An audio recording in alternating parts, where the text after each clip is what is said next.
if you care so much about the rents in New York City that you want to freeze them, like why is it so bad? Why is it so bad to decrease rental prices by just letting people build housing?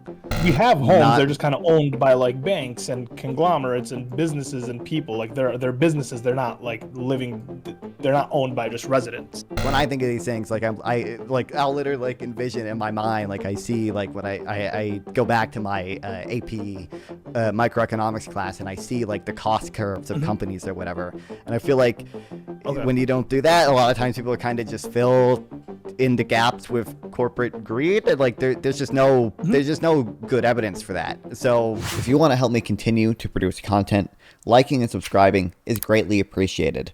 Also, make sure to check out my Discord server, linked down below, where you can also find my Twitch, my Kick, and my Twitter. Where do you want to start? To take lead. Listen, I like getting yelled at and questioned about my opinions, right? I don't really, like, it doesn't bother me. So okay, so I'm going to pull up X. I think you're going to explain to me why building more homes is the solution to the already expensive houses?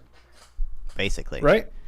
Well, I think so I think this is probably where I want to start. I think we have this, I basically tweeted out, it was like a quote tweet of the, New York mayor, freeze the rent guy. And I basically said like, this is like insanely good messaging, but not very good policy. And Lactoid, said, rent control is the most consistently opposed policy by economists on both sides. You said because they, I'm assuming you meant can't afford their rent, getting paid to judge whether, because they can't afford their rents, they're getting paid to judge whether other people can afford their rents. Whenever I see economists, it just has I just have an image of a classic 80s style dork pushing up his glasses up their nose and saying, well, actually, in the most annoying way. Yeah, well, actually, rents are the most affordable they've ever been for people. It's like, I mean, I feel like that's a unfair statement about what economists do, and I think that kind of taints your view of basically the evidence that economists have about rent control. Okay, so like in like a fifth grade, like you're talking to a fifth grader, what's the problem with making rent not go up? Keeping rent relatively like where it's at, and like, hey, for like a while, just don't raise rent, So the big thing, have you ever heard the phrase like a price is a signal wrapped in an incentive? No. Okay.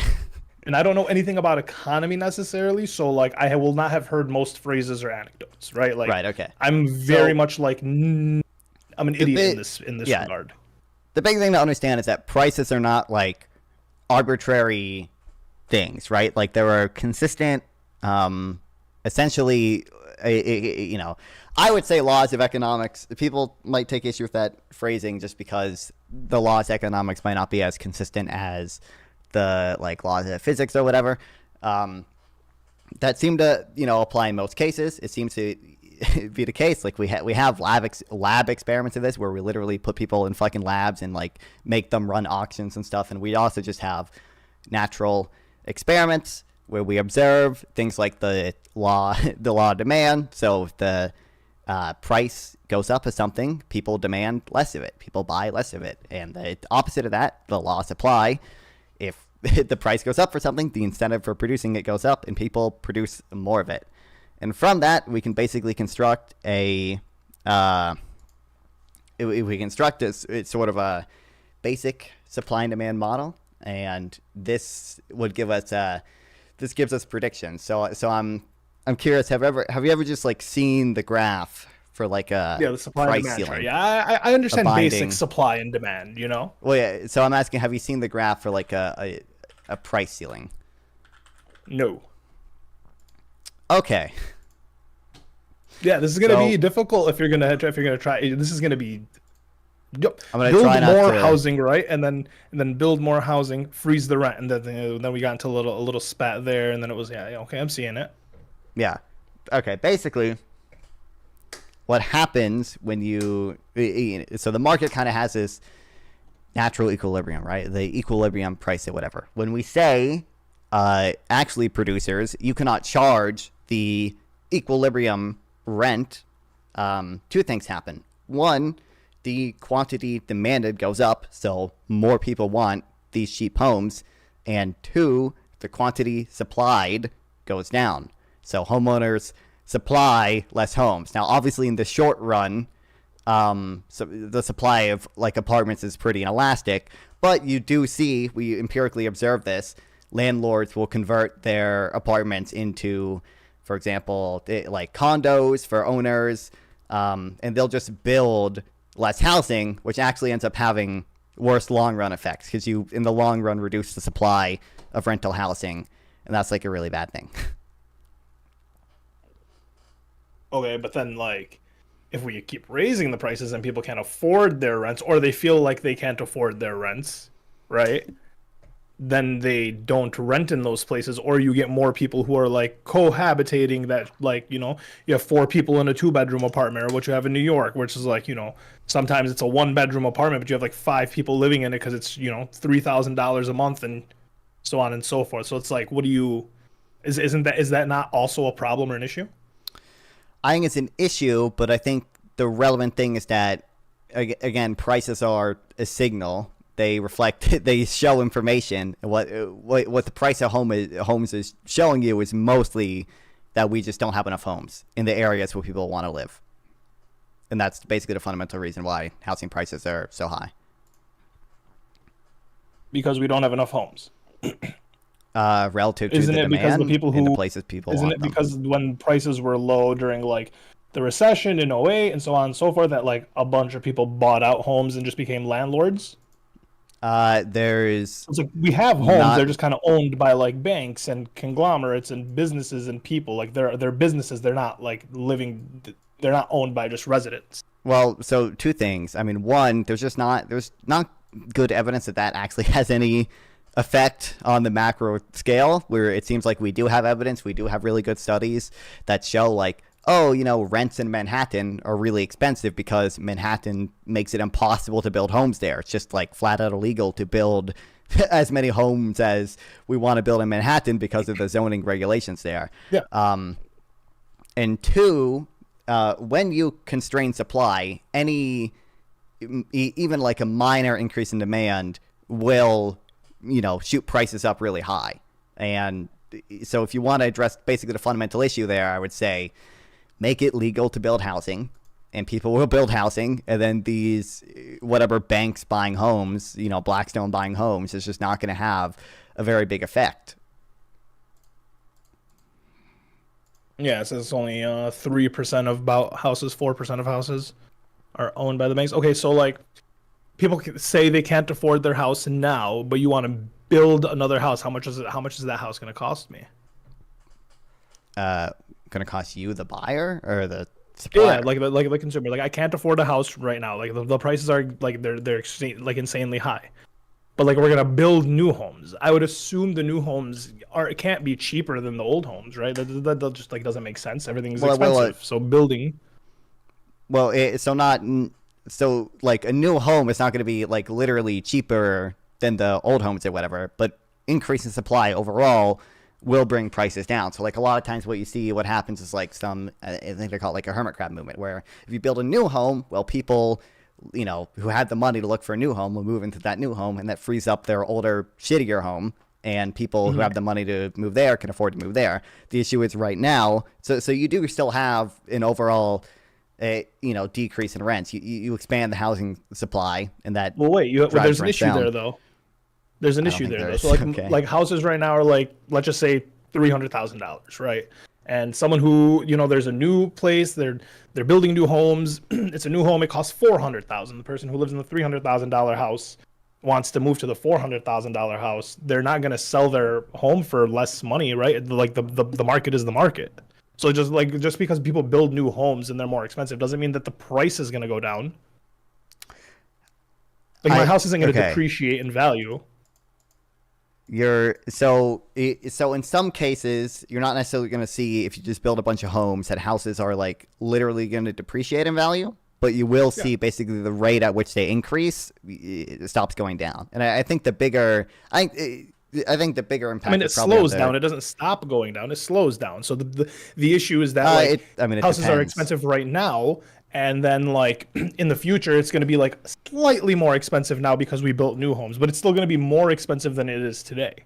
And so like that's why people are like freeze the rent. If you freeze the rent, then these like my price stays the same. You guys can build all these new houses, and whoever can afford it can move, but I can't afford it, so I want to stay.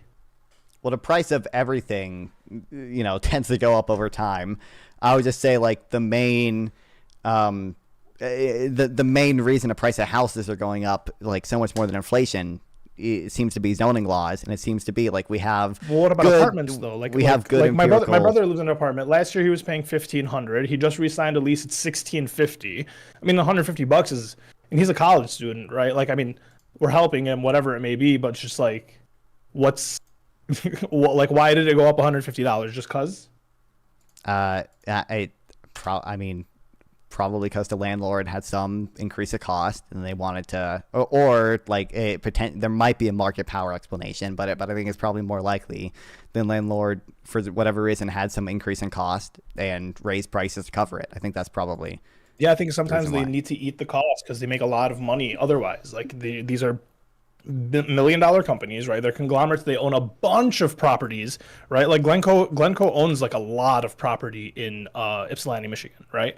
And so eat the cost because like it is a college town. You do have people that are living there. It is like minority families that are living there. And it's like at a certain point, you're kind of pricing out people, and like they just can't afford a life because they're paying their rent. I think you price out way more people when you have zoning laws that make it impossible to build.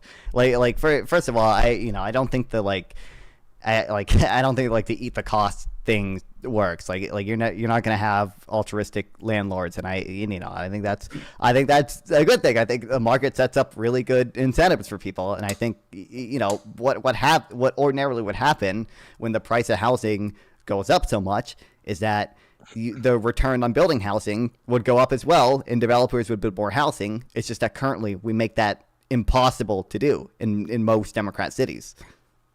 In most Democrat cities, we make it impossible to build. Why? What does that mean? Like, why is it impossible to build housing?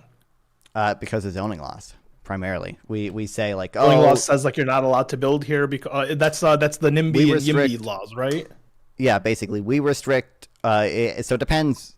Where exactly you're talking about. So a lot of places like San Francisco has like insane like setback requirements to say your building has to be this far away from the road. The building can't be more than 2 or 3 stories. It can't have more than 5 apartments in it or whatever. Why? And, just arbitrarily, like they just came up with this, or like it's not necessarily probably good reason. Arbitrary. There's not justified reason. So part of the reason is just because people have a status quo bias. They like their neighborhood the way it is. So boomers will go to city council meetings and lobby for the zoning regulations to keep their neighborhood how they like it, and that hurts everyone else. And partly because people like when the value of their homes go up. They don't want new supply because that'll bring down the value of their homes. But I think like undeniably, almost the main driver of housing costs in most Democrat cities is the fact that we restrict supply so much. And there's there's evidence to support that. I don't know if you care about studies, but no, I mean, like, yeah, I'm not, once again, I don't have like evidence I'm here to learn more than anything and try to understand, because in my mind, I'm like, yeah, like, you freeze the rent, people can afford the rent.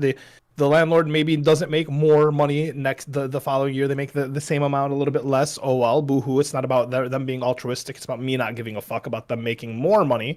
And like, so when you tell me like San Francisco, like the people who, or you said San Diego or San Francisco? San Francisco. So it's like in San Francisco, if I live in a city, if I live in a neighborhood, a suburb, and like you just want to come build like strip malls and apartments, like just generic ass apartment buildings, and like that does kind of destroy. Like, I think they are ugly. I think the American architecture that we have is just disgusting. We don't have pretty towns. We don't have walkable towns. We don't have it's not nice. So it's like, yeah, I can understand why people don't want like generic cookie cutter apartment complexes built up in their neighborhoods, right? I don't think that's like a good solution, just like to fix housing.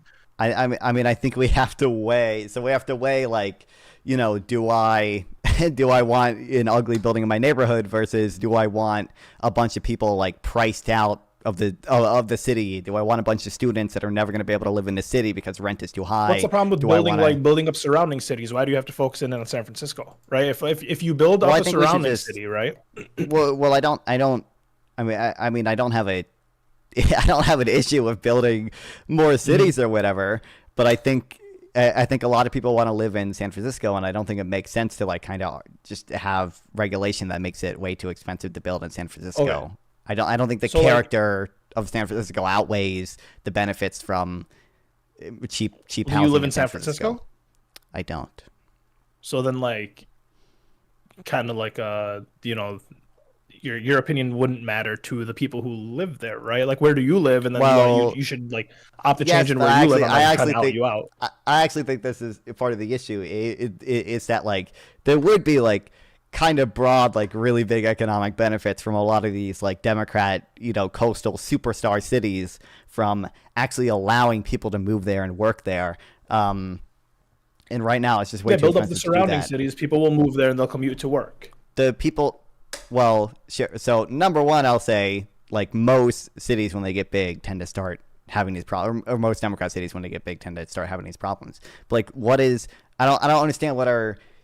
If you care so much about the rents in New York City that you want to freeze them, like why is it so bad? Why is it so bad to decrease rental prices by just letting people build housing?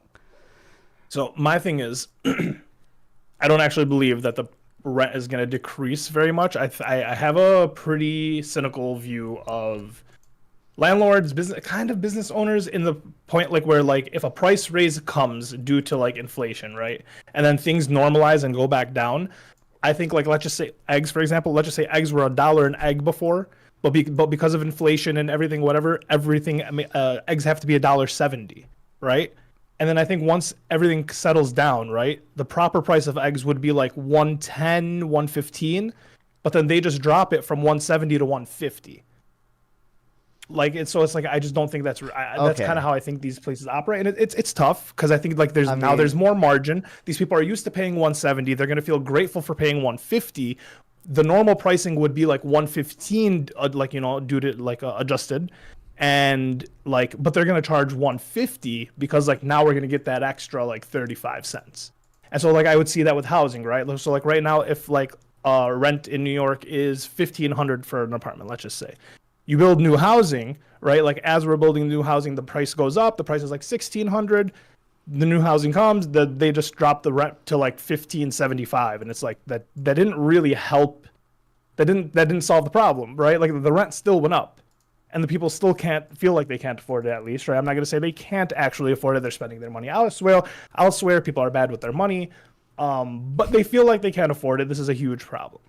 Okay, and so I think there's kind of two things here. Okay, one, like I don't gonna be rude or whatever, but like I feel like if you don't like have an understanding of you know the laws of supply and demand, or like kind of how companies operate, like when I think of these things, like I'll literally like envision in my mind, like I see like when I go back to my AP microeconomics class, and I see like the cost curves of companies or whatever, and I feel like when you don't do that, a lot of times people are kind of just fill in the gaps with corporate greed, and like there's just no good evidence for that. So yeah, what I would say, a basic consumer, as just like a person in the world, yeah, I literally base everything on like chip prices, right? Like the price of chips to me is what's indicative of like our economy, right? And so like a normal bag of chips, like that used to be $1.99 even, is now like I believe we're hitting the $3 mark, $3.15. And so yeah, that's where I'm at. I judge everything based on the price of chips.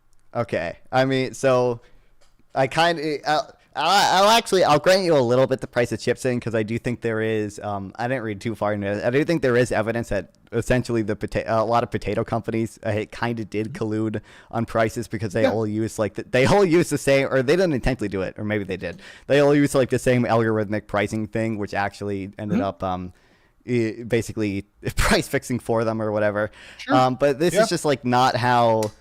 So again, two things. One, it's how the world actually works. I understand. I'm just like, there just is not good evidence that there is market concentration in the housing market, and there is good evidence that zoning reform leads to the construction of new houses. Zoning reform leads to rents decreasing and or going up by less.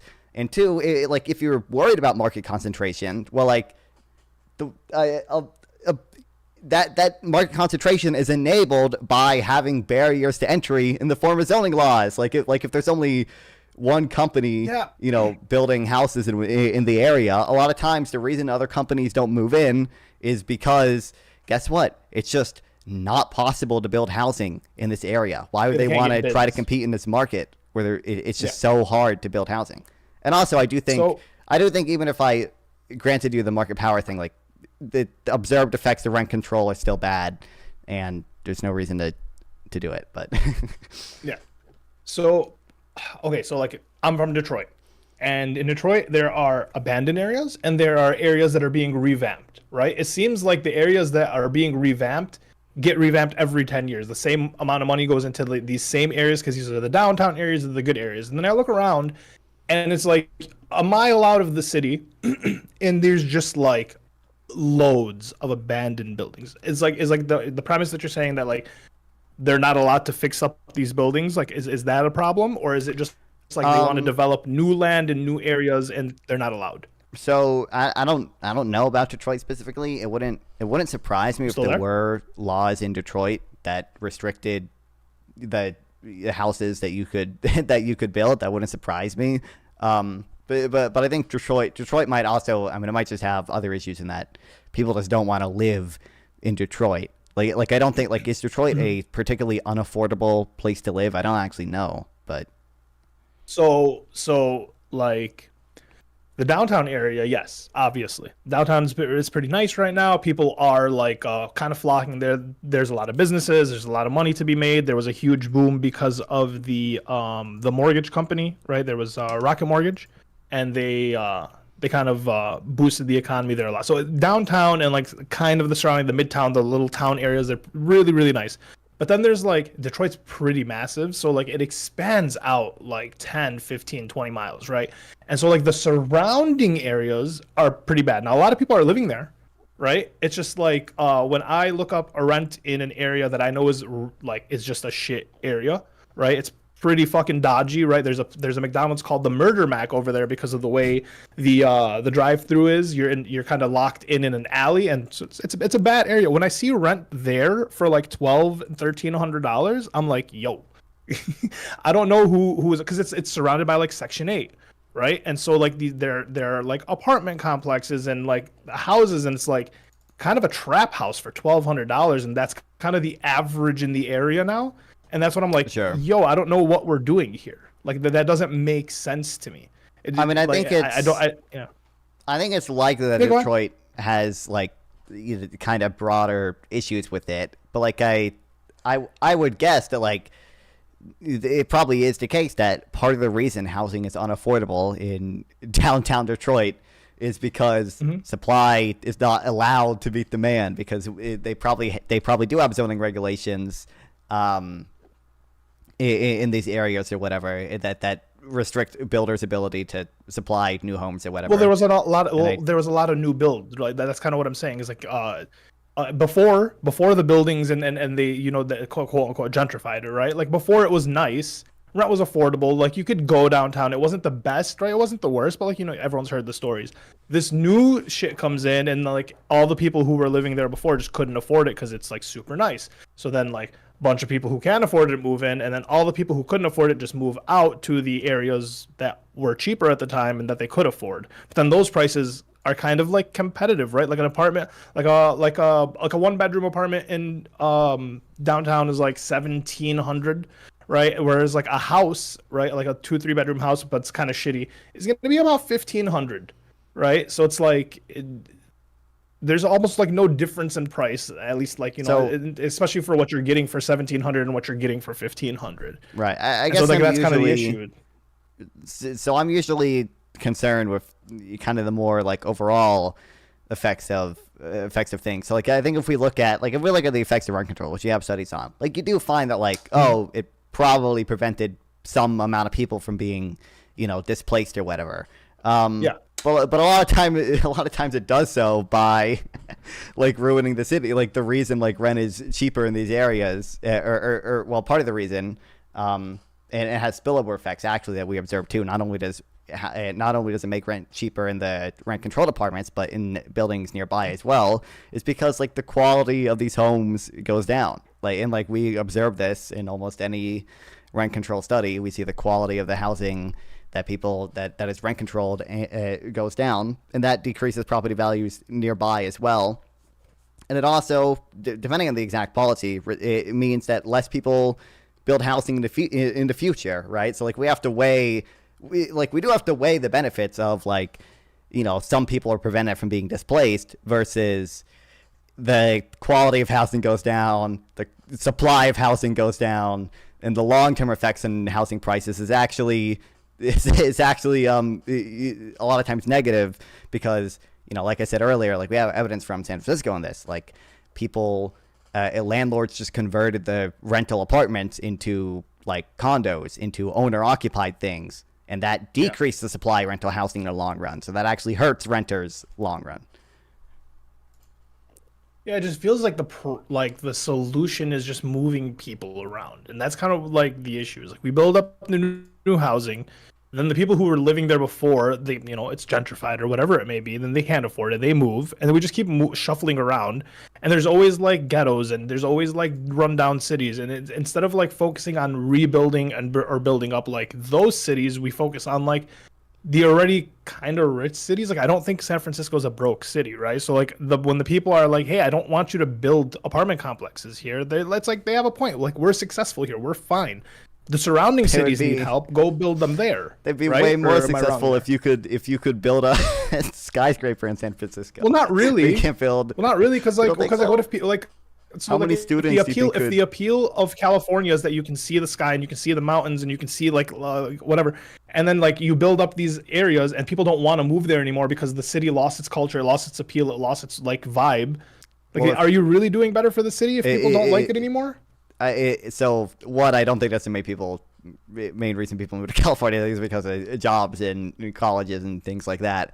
But two, like if people don't want to move there, they won't buy the housing, and the housing won't be supplied. Like this is how markets work. Like the supply is going to respond to the demand. So like if people don't want to live in skyscrapers in California, a lot of times there just won't be skyscrapers in California. That's why there aren't skyscrapers in the middle of the desert. No one wants to move to the middle of the desert. Well, yeah, that's so like, so they're like, hey, we don't want a bunch of cookie cutter apartment buildings in San Francisco, so they're not going to be cookie cutter apartments in San Francisco. So there's a difference between, landlords not developing skyscrapers because they don't think there's demand for it versus homeowners lobbying the government to ban building skyscrapers and apartments because they want their home to stay the same value, or they want to maintain the character of their neighborhood or things like that. I mean, well, they're like, okay, so they're the people living there. So like if you determine that there's demand for people to want to live in this area specifically, right? There's going to be a reason like why is there demand to live here? Why are people so willing to pay X amount? And if the neighborhood is telling you, hey, people are willing to pay this because of the culture, because of like the neighborhood, the style, whatever it may be, and then bringing this would probably, it's going to decrease our value, which is going to decrease people coming in because it's not going to be as nice of a neighborhood. The culture is lost. And like, yeah, aren't they right? No, I think if you look at, cities like Dallas and cities that do actually let people build, I think you see lower rents, but you don't see people not wanting to move to Dallas. The reason so many people are going from California to Dallas is because it's way too expensive to live in California, but it's not too expensive to live in Dallas. I think Dallas and California are a little different. No, there's less space in California for these types of like buildings than there is in like Texas. I would assume like there's a lot of land in Texas that's kind of. I would just say like we invented the technology for skyscrapers over 100 years ago. Well, why is it the case that we utilize that technology so much less often today. Like there just aren't new skyscrapers because not everyone being wants built to live New in a York that often. skyscraper, and like putting people in. I mean, I'm sorry, if everywhere was a skyscraper, like people need land, bro. People want front yards and they want backyards, and like they work towards homes. Like working towards an apartment isn't really a great goal. So I kind of agree. Like owning an apartment is not most people's end goal, but like it feels like we're flipping between like, oh, people need their rent to be cheap. Like this is such a big issue that we need to freeze their rent, but at the same time, like, oh, maybe we should maintain the character of their neighborhood. Maybe so people see landlords and business and building owners and apartment complex owners and hotel owners and so on and so forth. They see them as greedy because it's like, we hear how much you're making every year, and then our rents are continuously going up every year. And it's just like the price, the money, the amount of people are making. Like, so yeah, people obviously are going to say freeze the rent. They're not going to sit here and be like, well, build more so you can make more money, so we can continue to pay more. Like, you're not offering a cheaper thing. Like, rent isn't going to go down or back to a certain price. It's always going to continue to raise, right? So it's like whatever it is today, it'll go up next year. So it's like it's never going to get to a reasonable price for these people. They don't feel like the price raises are reasonable. And like, as an economist, you're kind of telling them, well, no, if you look at it at a large scale, like look at all over America, and they're like, I don't give a fuck. I live right here. Talk to me about Brooklyn. Well, so I agree. A lot of people feel like that, and that's why rent control is a popular policy. I just think, like I mentioned earlier, when you don't like have the supply and demand model and the marginal cost, like actual total cost curve embedded in your brain, you kind of just fill in the gaps. You kind of fill in the gaps of corporate greed. And like I said earlier, there's just not good evidence that market concentration is important in the housing market. Two, to the extent that market concentration is a factor in the housing market, it's enabled by the fact that there are such high barriers to entry. Market,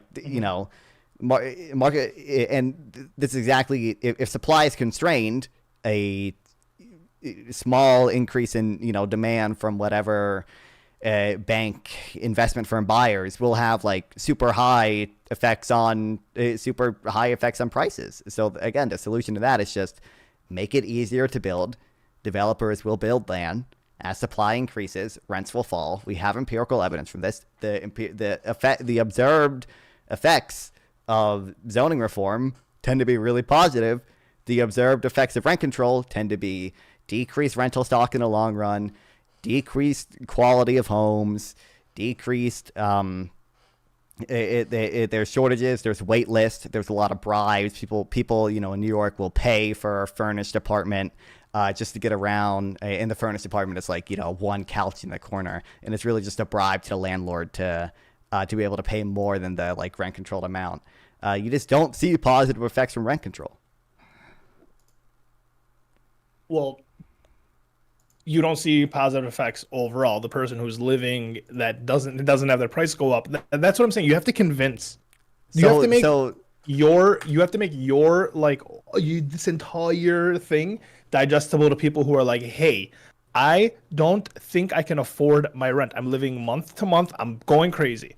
You have to convince them, right? You have to convince me that like I should be in favor of like not freezing the rent and keeping the rent the same price, or here's the thing: do both. Freeze the rent for the next 3 to 5 years and build for the next 3 to 5 years. Like I can opt for both. Well, the issue so the issue is, again, like when the price is not like an arbitrary thing, right? The prices are a signal wrapped in an incentive. Okay, so in large part, the price of homes reflects that there just is not enough supply of homes, and ordinarily, that would signal to landlords, to developers, they need to build more homes, but they are forbidden for doing so. If you decrease the return from building new homes, you get less new homes. And that is why rent control causes shortages, right? The quantity supplied is less than the quantity demanded.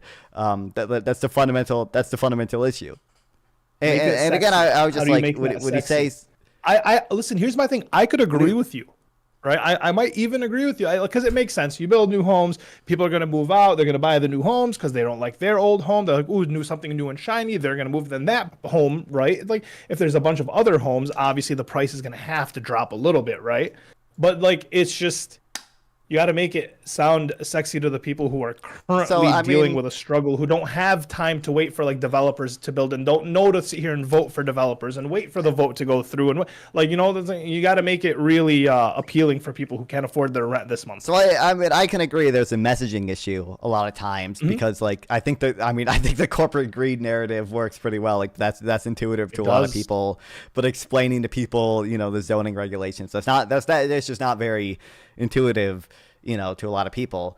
But I do think there are tricks you can use. Like I mentioned earlier, like, you know, we invented I think like this is not a data thing. This is just like a messaging thing. It's to say like we invented the technology for skyscrapers 100 years ago. We use it so much less often today because we have banned people from using it. And that prices out people from the city. That means that students can't live and work here. That means that you have to pay more for your rent every month. But I mean, really, I don't want skyscrapers in their backyard, not in my backyard. It took me so long to figure out what NIMBY meant. I didn't want to Google it. I just wanted to like figure it out through context. Right. Well, so I mean, I agree. Like there is a messaging issue, but you know, I don't concern myself with the messaging issue very often. I kind of just. Well, you have to, right? Because you're an economist, right? I'd assume. I aspire to be one in 10 years from now. Oh, are you like studying to be one? Kinda, yeah. Basically, yeah. Also study marketing. I'm telling you, man, because right now the perception is the one I said. And anytime anyone hears economist, it's just some guy sitting in front of his computer saying, "Hey, millennials can't afford houses because they eat avocado toast." And that's like what people hear. They hear, "Oh, this dude that studied that gets paid to judge why I can't afford my rent." And it just that like there is a big messaging issue, sure. And then like I think that like you already have the economics down. You need to focus on the messaging because the messaging is how you win the vote, how you win over the people, how you convince someone like me, you know. Well, what I would hope, you know, the ordinary voter, okay, is a dumb fuck, okay, but I would hope on a Discord call I can present someone like you with actual like evidence, and that will actually. So like, okay. But I'm willing to listen to you. I'm willing, like, there's not a lot of people like me. I'm willing to listen to people. I know that I'm not informed on a lot of things, but I still speak my opinion, and I have no problem being told that I'm wrong. A lot of people are just don't share their opinions or don't know. Like you said, a lot of people the average voter is an idiot, and that's what I'm saying for like economists is like message to the idiots. That's how Trump won.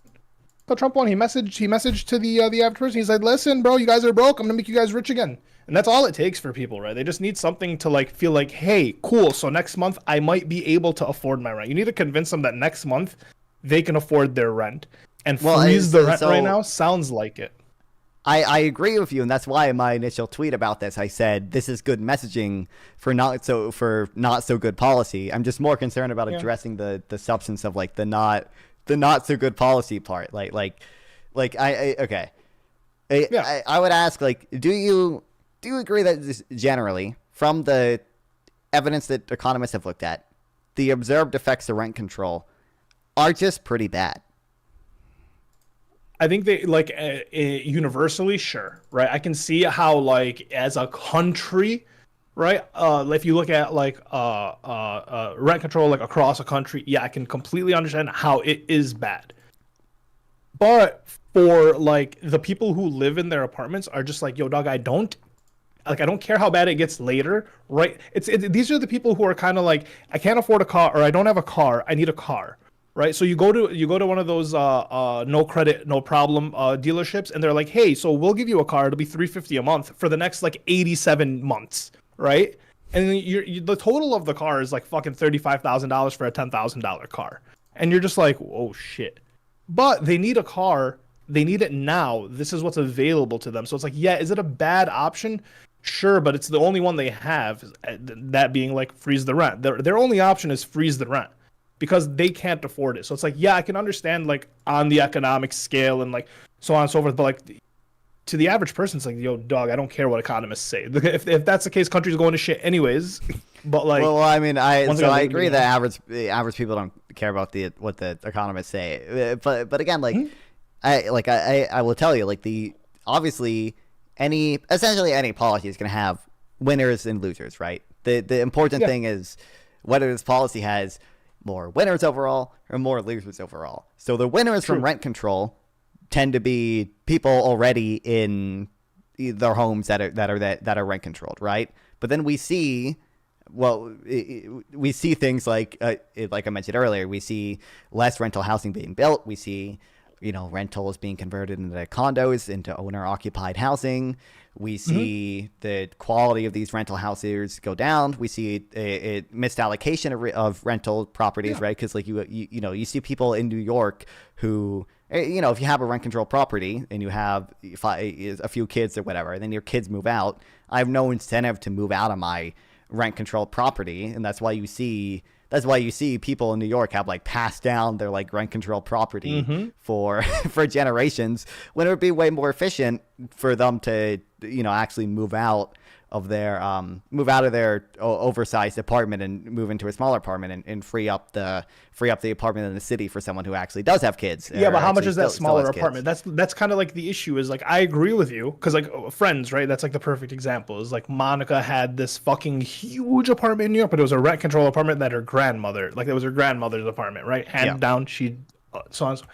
But it's like it's really tough, and now we're talking about like the individual, not the overall like whatever. It's really tough to convince that individual, hey, you should go pay $1,200 for this studio apartment versus the $950 that you'd be paying for this 2-bedroom. Like, I don't know how you can convince someone to do that without making it sexy, right? Like that's the issue. I agree. It is hard to convince the winners of a policy that the policy is not good. But for I just care way more about the fact that when you increase housing supply, you decrease rents, you decrease the price of housing, and this is right now. Democrat cities. I mean, I know you're not a huge fan of the Democrats, but Democrat cities are like way super constricting the supply of housing. They're making it impossible for families to live in their states, and that's why we see people moving from Texas or from California to Texas. They're going to red states. Everyone's flocking to red states. And then we're going to get fucked in the electoral college because of the way apportionment works, where it's going to be a lot harder to win the presidency in the future if California keeps losing people. And I just think it's a really good thing to build housing. I guess like I would Do you disagree that increasing the supply of housing is generally going to drive down rents, or at least slow the rate at which they're increasing? I agree with you on everything you've said. Okay, me and you are in agreement. Okay. So the substance you got down, right? I really think if this is something you actually care about, which it seems like you do, because you did a lot of research, you have the numbers, you have the you've convinced me. It makes sense to me now. It is really just like it is just messaging that if this is important to you, I do really recommend like focusing on messaging and like trying to figure out how you could make this a more appealing, more attractive policy outside of like just the facts, because it's just really hard to compete with freeze the rent, man. It's just really hard.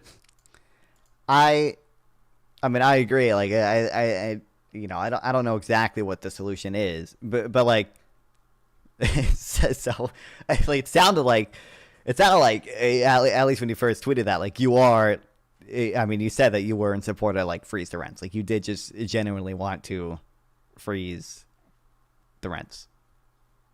Yeah. So now I understand that like freeze the rent can be a problem long term. I can agree there. I think now I'm a little bit I'm on both. I understand the side of like I'm anti-Democrats putting restrictions on buildings. Right.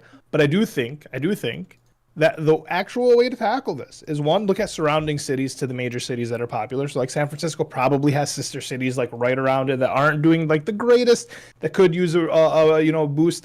anyone who's young would be willing to move to like the apartment complexes that you build around surrounding cities. They're more willing to commute. Maybe this is a way to boost our public transit, right? We get some trains, right? Like Detroit even has like a few little mini trains around. It's pretty awesome, right? I think while you're doing that, while we allow the people to build, for the time being, you know, couple years, let the citizens feel like, hey, we all stand together, right? Freeze their rent for a year or two. Between 1 and 3 years, I dropped from my 3 to 5. Let them just feel like a little bit of oomph, and then like, you know, we gotta convince these fucking conglomerate business apartment owners to be like, hey, listen, just fucking, you'll make more money in 2 years. You'll make a lot of fucking money because you have a whole new apartment building. I think there is a middle ground. I think it's hard for people. I think it's really, really difficult for you to tell just like people, individuals, hey, you have to wait a few years, let these people build, and then eventually it'll, like, the rent will go down. So I think it's tough. I think you have to meet them where they're at, and they're like, hey, we can't afford rent. So like maybe just like limit the increases, drop it like $50 a year instead of $150 a year. I feel like that's fair. You know, across like 200 people, that's fair. I feel like that's fair.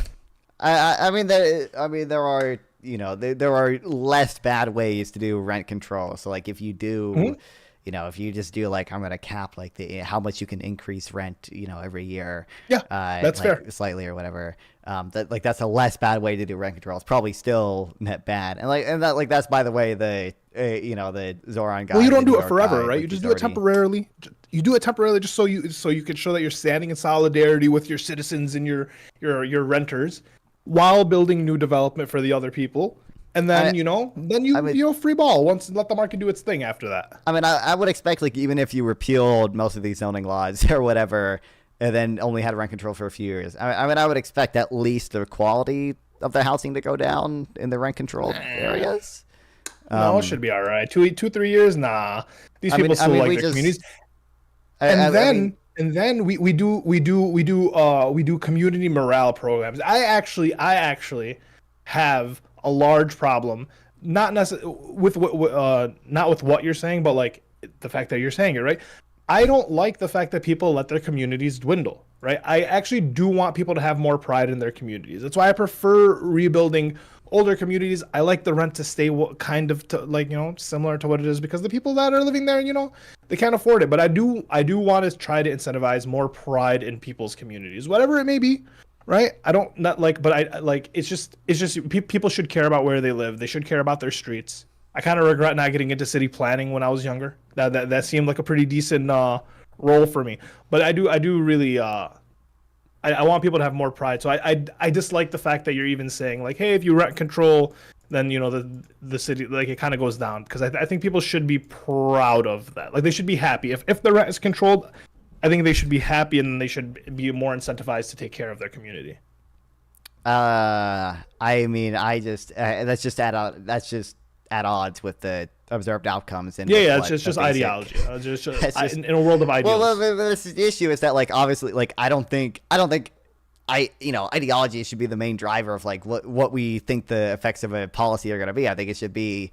I mean, obviously, economics may not be relevant to like literally every single policy, but I think it should be economics. I think if you want to know what the effects of how rent control is going to be, I don't think you should say, like, I don't think you should be like, well, I think landlords are greedy, and I don't want landlords to be greedy, and I want to freeze the rent so landlords get less money. I think you should say, like, okay, well, what are some like general rules that we observe about people, about markets that hold true over time? And it's like, okay, well, a quantity, the law of demand and the law of supply, right? And like, okay, let's graph these things, and let's draw what the effects of a price ceiling are. And it's like, okay, well, I see that the quantity demanded is now higher because more people want to buy the home. It's cheaper, but the quantity supplied is lower because people make less profit off of that. And then it's like, well, what might the effects of that be? It's like, okay, well, landlords are probably going to, I mean, first of all, you've decreased the return that they can get on new housing, so they're going to build less housing. And you've also just decreased the revenue that they get from the current housing, so they just have less money to invest. You also see that, like, because there's a long line of people waiting to get this housing, like, they can they don't have to maintain the same level of quality because more people want the home. It's cheaper. They can cut cost. And none of that is an ideological thing. That's all like let's just look at what is factual. true It's about markets. Yeah, it's facts and logic. This is like a true thing about market, and this is in line with the observed outcomes. And I think that is a much better framework for any of these policies than like, I think landlords are greedy. Like, I mean, that'd be awesome. That'd be awesome if people weren't voting on these like rulings based on like their ideologies, right? So like, you're right. You could be 1,000% right, but if no one listens to you and it's like it's not appealing, then you being right is just kind of fucking gonna drive you crazy, right? Because you're gonna be like, what the fuck? You know, that's kind of what I'm saying. It's like people are voting on these policies, on these candidates who are pushing these policies, right? And whatever policy is the most appealing to the people wins. It may not be the right policy, may not be the correct one, but it's just like that's the issue, is that like you could be right on all your points, but if you don't convince people, right? Like you're not gonna have the time to take. Not everyone's gonna take the time to sit here and have this conversation. Listen. Right, a lot of people are just gonna be like, "Hey, fuck you, freeze the rent. I can't afford rent. I don't give a fuck what you say, but I can afford my rent, so I'm fine." You know, that's the other problems. I'm willing to listen to you because I'm not in a destitute place. I just understand. I've been in bad places. I see other people. I've been not able to be approved for an apartment because they added like fucking credit checks and like, what do you mean I have to make 3 times rent in your $1,500 apartment? Like, no one in the city makes that type shit. It's frustrating. So it's like I understand those people, and I understand their thinking, and it's like I'm willing to have the conversation because if there's an actual solution that actually helps long term for everyone, I'm down for that. But if there is a solution, then all right, cool. Let's make it sexy and appealing for people. Like if that's the case, me and you should work on that. Let's make this a mass appealing. You do see an attempt with that, with the abundance movement, okay, with Ezra Klein, and he tries to appeal to people, I think. Yeah, but you know what the issue there is? Ezra Klein and Sam Skeeter had a debate, right? Yeah. I watched that. I didn't fucking understand. I didn't know what the fuck either of them were saying, because like it's really complicated. Ezra Klein crushed Sam Skeeter in that debate. Come on, bro. I didn't know what they were talking about. I didn't know what abundance. I was like, abundance. No, I don't mind. I mean, I'm not a Sam Skeeter fan. Ezra Klein crushed Sam Skeeter in that debate. There we go, down. I'm just saying I didn't understand it. And I think a lot of people don't understand it, right? Like, I'm blessed enough to have gotten into this Twitch poll, debate space, whatever the fuck. And I'm not necessarily a streamer. I don't do anything. I'm joining the streamer, a content creator era soon. But, like, I got into it because I'm willing to have conversations, and I actually really like taking this information in. So like, yeah, I watched that and I didn't understand fucking shit of it all, and I was like, okay, so you seem like someone who knows what they're talking about. I'd listen to you. You're studying it. You have the good words. I don't have a real good counter argument. If I don't have a good counter argument, usually I'm wrong. Well, here's a little bit of a middle ground that we can come to, actually, and this is relevant with the Sam Skeeter Ezra Klein thing. Base. They talked about in there. I'm not a fan of rent control. Something I do think could be a better policy is public housing. I think to the extent that public housing does not crowd out private housing, which means it doesn't. What's public housing? Like government funded housing, like government either the government doesn't Section necessarily 8? have to. That is one way we implement it right now, but there are probably better ways to do it than Section 8. Fair. Okay. European countries seem to do much better at public housing. But part of the issue right now is, well, one, it's zoning laws, so it is just like illegal to build an apartment in San Francisco. So if San Francisco wants to have public housing, they can't really build affordable housing because they're forbidden from building this, a proper sized apartment. But secondly, we have so many restrictions with public money. It's like if you utilize public money, you have to hire union labor, and you have to use a local firm in San Francisco, and it can't be too big of a firm, and you have to do so many environmental reviews. Why are you so stuck on San Francisco? Why can't we do sister cities? What's the issue there? Why can't we do what? like a sister city, like a city that's right outside of San Francisco that technically is like part of it, but not really because it's not as nice. Yeah, And I mean, why can't you just do it there? So you do see. Well, I mean, number one, I just like I just want I want people to live where they want to live. Okay, so like I just think that, you know, government policy shouldn't like restrict where people live that much, and like the market should just let people live where they want to live. But secondly, like you do see basically you see like kind of a you know a good way to view zoning is basically like like a tax. You're basically taxing building more housing. It's just sometimes you make it literally impossible. Yeah. So usually what you see is like this tax is like relatively high in the city, and then it kind of, it's kind of a cone shape, so it kind of levels out over time, and eventually you get far enough away where there is not a big zoning tax. But I don't like, I don't like the zoning regulations in downtown San Francisco. Downtown San Francisco. I don't like the suburbs of San Francisco that also have overly strict zoning laws. Right? Like I don't like any of these things. It's just that, I think a lot of people want to live in San Francisco because that's where a lot of jobs are. It's where Silicon Valley is, right? Right. Yeah, that's where all the software developers want to live in San Francisco, but we make it fucking impossible to build housing in San Francisco. And like I don't know why we would the market kind of has a natural way of like working out the incentives with regards to like workers commuting. So like I don't know why we would kind of artificially make it cheaper for workers to live in the suburbs and then commute to work versus living downtown and having taking a tram to work or whatever. Like I think the market would kind of choose the one that uses less overall resources, and it'd be like a slow migration. It'd be like a slow migration, right? The people that would move to like the outer banks of the cities, right, would aspire to move into the city, right? And then as more people are like working and the city gets more congested, a lot of people are gonna be like, hey, this isn't the vibe I want. This isn't the San Francisco that I once knew. So like they'll probably move out just based off that. And then like if anything, if the outer city expands more and it kind of becomes part of the greater city in general, right? Like it's still like it becomes more of like a town, kind of like a midtown of a city, or so on and so forth, right? Like, I mean, I feel like that's good development as well, right? Right. I mean, I like allowing cities to be able to naturally I get, develop, right? But they're voting. But the thing is, like, you want cities to do what you want, right? But the residents of that city are clearly voting for the policies that you don't like. So like they're telling you, hey, like we don't give a fuck. We that's the issue is like they are kind of, it is ideology, sure, it's like, sure, like you want it to be more, but they're like, hey, we don't want it here. So it's like that is kind of what that's the issue, is that like you're like, I want cities to do what they want, and the city's telling you this is what we want, and you're like, well, no, it's bad. Well, I want the market to work as magic. Okay, it's the evil government getting in the way.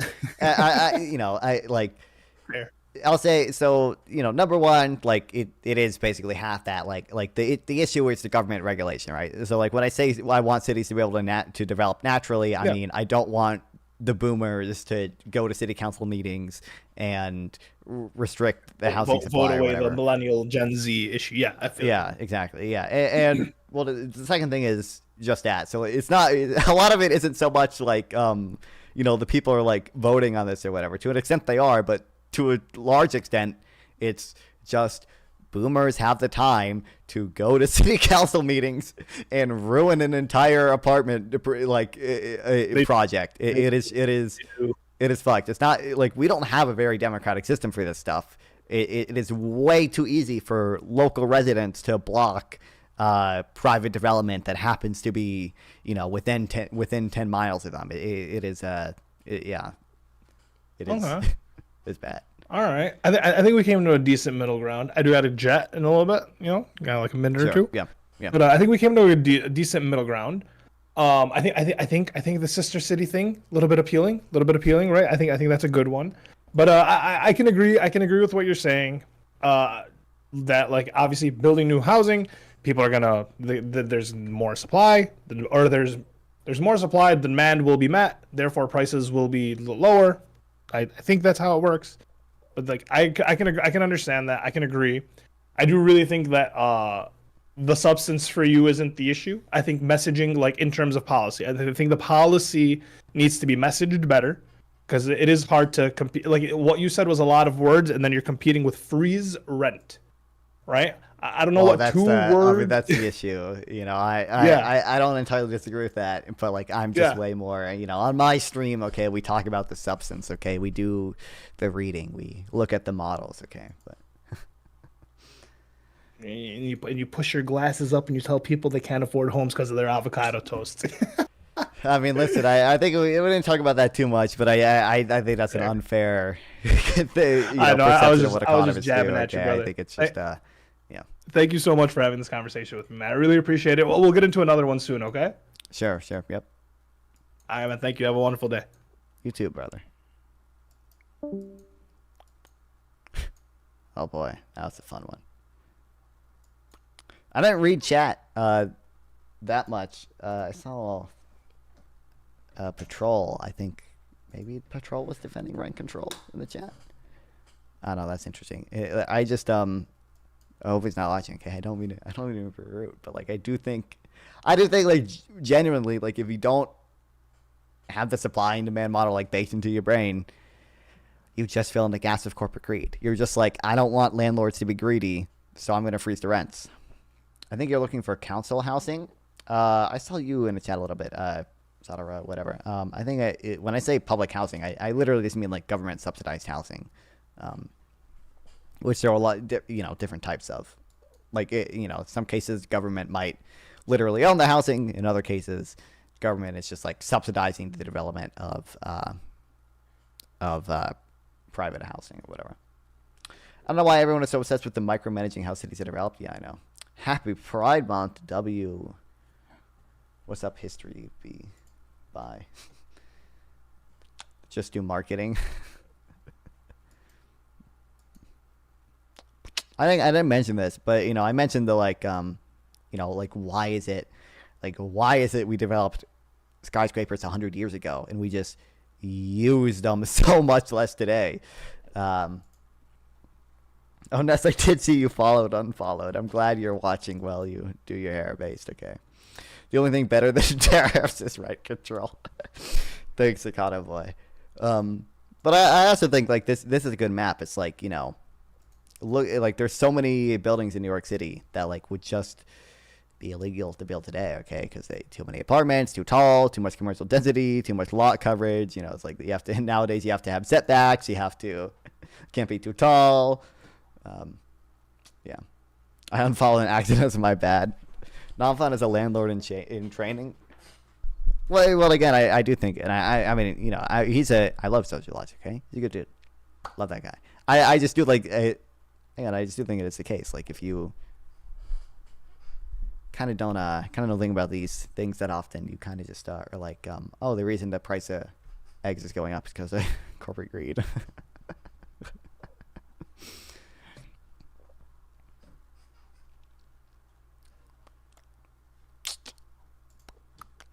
I do like the sample text, and I mean, I did basically say this. Suppose the corporation started buying a huge number of cars and car prices increased. How do you think car manufacturers would respond? And why don't we see a similar response for homes? The problem is still mainly the lack of supply. If we actually built a lot more housing, prices would go down, stop being an appreciating asset, and so we'd solve the problem of institutional investors buying up houses. Wait, that is another. I never asked this question, but that is another thing you can say. By the way, it's just like, why is housing such a good investment in the first place? It's like it's because we don't.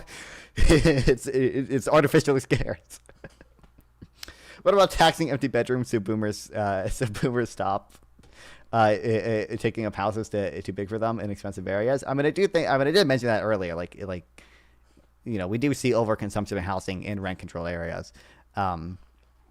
People just don't want to move out of their rent controlled apartment or whatever.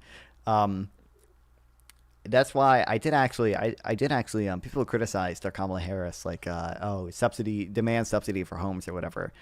But I think part of that plan was like a $10,000 credit for selling your home, and like there are I believe I don't remember where I got this data, but there are more empty nest boomers than there are millennials with kids who own their home. And that seems a little fucked. It seems like we should be incentivizing boomers to downsize somehow. Which part of that would be, make sure houses don't appreciate too much, so boomers are not just holding onto their home for value or whatever. But neoliberal thinks poor over consuming housing. What should the poor do? Be homeless so they don't hurt your bottom line? SMH. That is real. I need to read your earlier message kind of while I got to scroll on.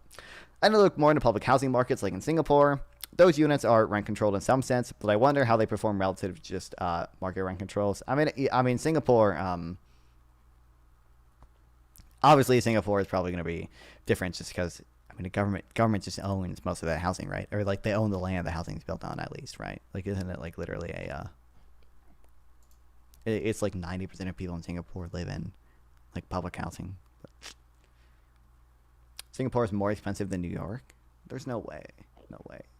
Right. I mean, like maybe like down to relative to the median income, it might be actually. I don't know, but we should also reconsider what is housing. Not everyone needs a McMansion. Real. Well, I mean, part of the issue is, people want to buy homes because that's how most American families build wealth. We should probably, Econo Boys here. Okay, we should probably a sovereign wealth fund. Okay, could be an alternative to that actually. And we just make it like illegal to build apartments and triplexes in a lot of these things. Jared, Carolina just liked my Instagram story about Kamala Harris. Base. That means she wants you, okay? Or she just really likes Kamala Harris. Either way, based. Okay. You see the medium height, disgusting, crowded apartments in South Beirut or some areas in China with ugly, crowded, huge residential high-rises. That's not healthy.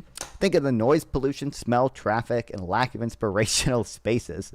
So no, everything should not be skyscrapers. I never said everything should be skyscrapers. In fact, we need residential spaces with high ceilings, less crowded residential areas, max 4 floors. Oh my God, bro. I mean, so...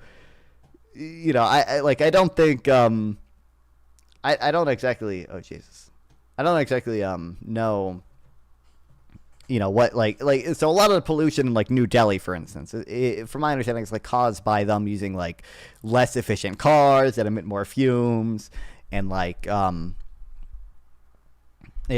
they just don't have as many like regulations with pollution and stuff, and like a lot of that is just not going to happen in America, even if we build cities as dense as these cities that you're talking about. But also like there's a pretty clear like middle ground, okay, between like New Delhi and like even like if like I think we looked this up, like like New York is like half as dense as Paris, and like Paris is not an ugly city. Paris is not a filthy city, okay? Unless they try to raise their retirement age, okay? Then the cube is the only way, base. then we get to then maybe Paris is not so pretty anymore. But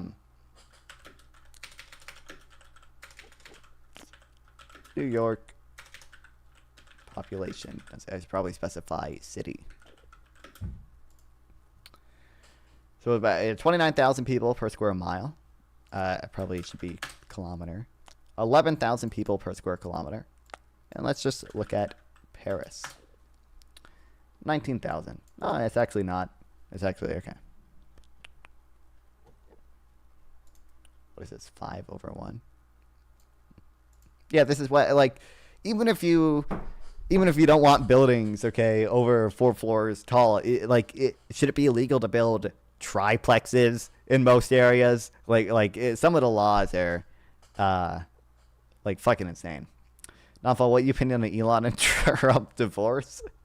Listen, okay, I said all hail the billionaire class, okay? Elon Musk has said Trump's tariffs will cause a recession, okay? All I needed from him, okay? He's based on my team now, okay? He's with the globalist elite. I mean, like, this is the real opinion is like, this was very easily predictable, right? Like, many people have predicted that this would happen eventually.